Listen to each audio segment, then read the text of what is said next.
আজিৰ ক্লাছত আমি শিকিম যে কেনেকে আমি ইনভেন্টৰী চিষ্টেম কৰিব পাৰো টেলিত ইনভেন্টৰী চিষ্টেম অৰ্থাৎ ইনভেন্টৰী মেনেজমেন্ট নাইবা ষ্টক মেনেজমেন্ট বুলি কোৱা হয়।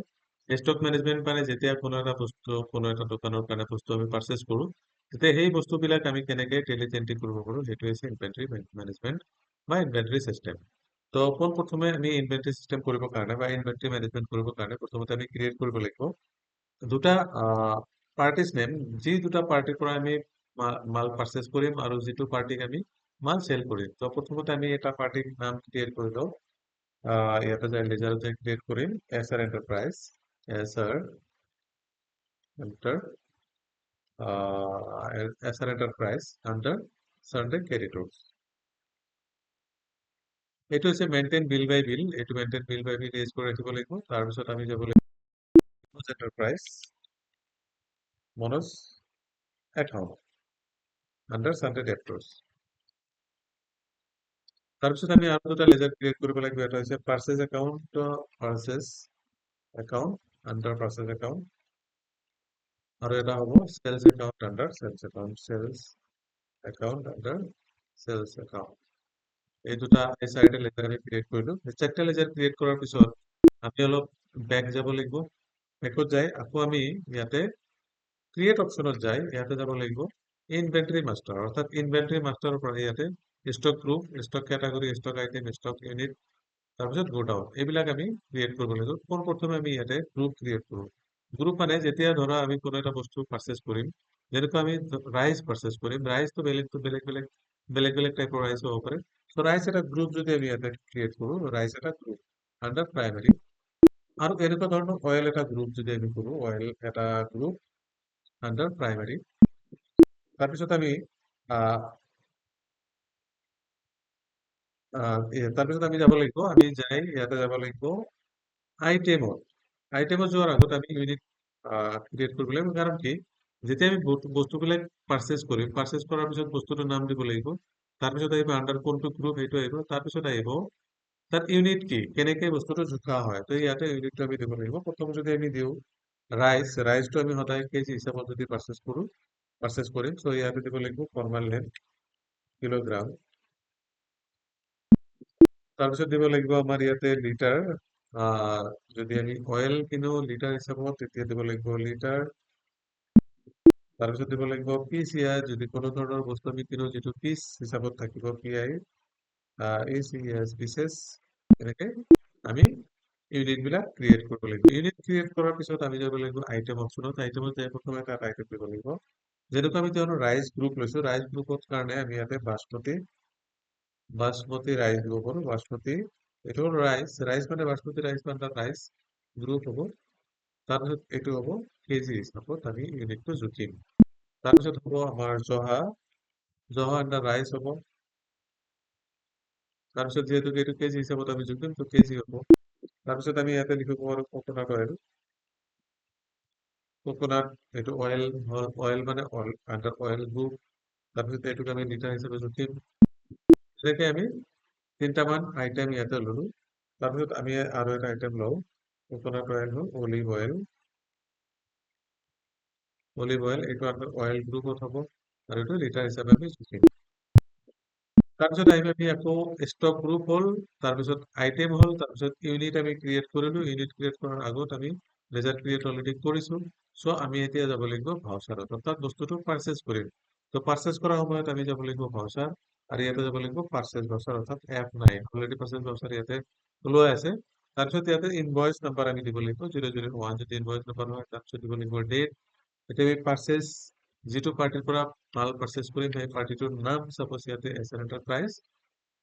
ইয়াৰ পিছত আমি দিব লাগিব পাৰচেজ আণ্ডাৰ পাৰচেজ একাউণ্ট, ইয়াতে আমি পাৰচেজ একাউণ্ট বুলি দিলো।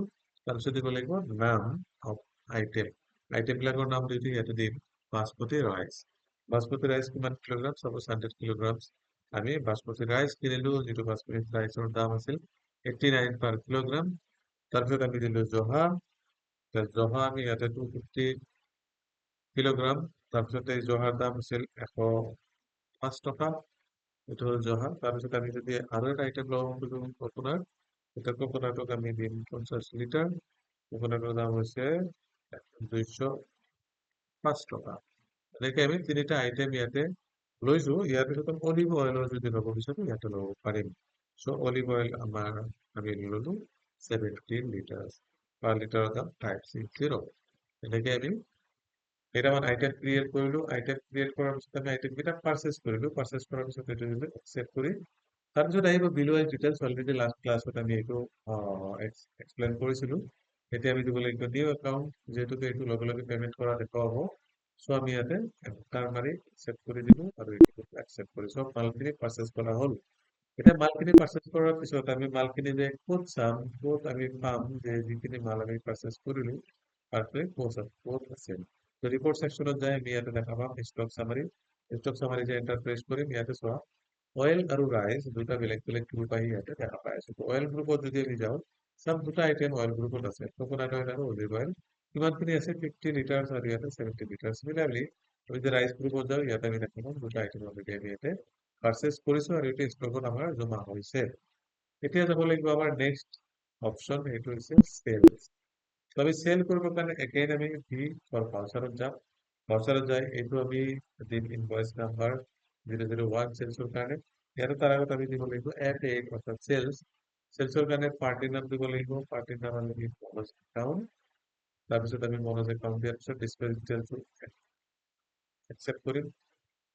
পাৰ্টি ডিটেইলছ একচেপ্ট কৰিম। একচেপ্ট কৰাৰ পিছত আমাৰ ইয়াতে যাব লাগিব চেল একাউণ্ট। ইয়াতে আমি দিম বাসমতি ৰাইচ আমি চেল কৰিব বিচাৰো।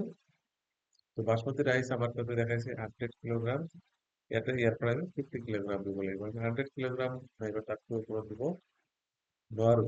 100 কিলোগ্ৰামতকৈ ওপৰত দিলে কি হ'ব? নেগেটিভ বেলেঞ্চ শ্ব' কৰিব। চাপ'জ আমি যদি ইয়াতে 200 দেখাও, তেতিয়াহ'লে ইয়াতে দেখাইছে নেগেটিভ ষ্টক। ইয়াতে আহিছে নেগেটিভ ষ্টক। চ' আমি যিমানখিনি আমাৰ বেলেঞ্চ আছে, যিমানখিনি আমাৰ ষ্টক আছে, তাৰ ভিতৰতে আমি ইয়াতে ৰাখিব লাগিব। চ' আমি ইয়াতে দিলো 80 কিলোগ্ৰাম আৰু 80 কিলোগ্ৰামত আমি 96 ৰুপিছত চেল কৰিলো। তাৰপিছত আমি আহিম কোকোনাট অইল। যদি কোকোনাট অইল আমি চাইছো ইয়াতে 50 লিটাৰ আছে। তো বিলো 50 লিটাৰ হলে 25 লিটাৰ আমি চেল কৰিম আৰু ইয়াতে চেল কৰিম 130 পাৰ লিটাৰ। আমি দুটা আইটেম ইয়াতে চেল কৰিছো। চেল কৰাৰ পিছত আমি যদি একচেপ্ট কৰিম, ইয়াতে অন একাউণ্ট দেখাব লাগিব বা দেখাইছো। আমি ৰেফাৰেন্স নাম্বাৰত দেখাব পাৰো।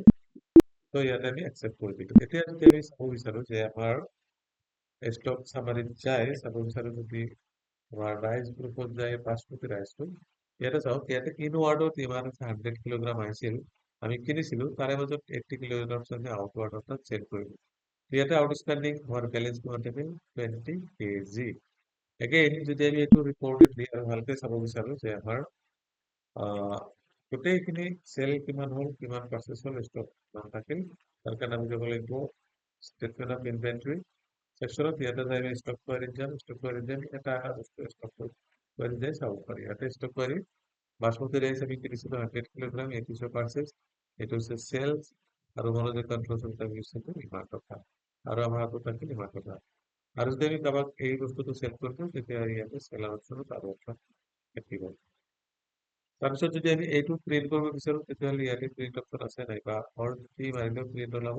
ইয়াতে কাৰেণ্ট অপশ্যনত যায়, ইয়াতে যায় প্ৰিভিউ কৰিব পাৰি। প্ৰিভিউটো যোগ কৰি চাই আমি এইটো প্ৰিন্ট ওলাই দিব পাৰিম। চ'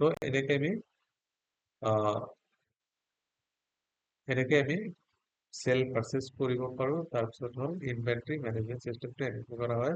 ইনভেন্টৰী কৰাৰ লগে লগে আমি দেখা পাম যে কিমান চেল কৰিছো, কিমান পাৰচেজ কৰিছিলো, আউটষ্টেণ্ডিং কিমান ষ্টকত আছে। চ' গোটেই ষ্টক ফিগাৰটো আমি গম পাই যাম।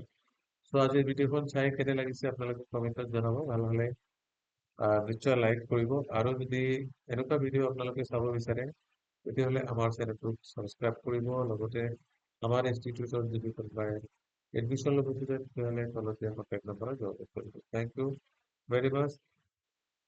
আৰু আগলৈকে এনেকুৱা ভিডিঅ' চাবৰ কাৰণে আমাৰ বেল আইকনটো দবাই থৈ দিব, যাতে এনেকুৱা নটিফিকেশ্যন আপোনালৈ আহি যায়। Thank you very much.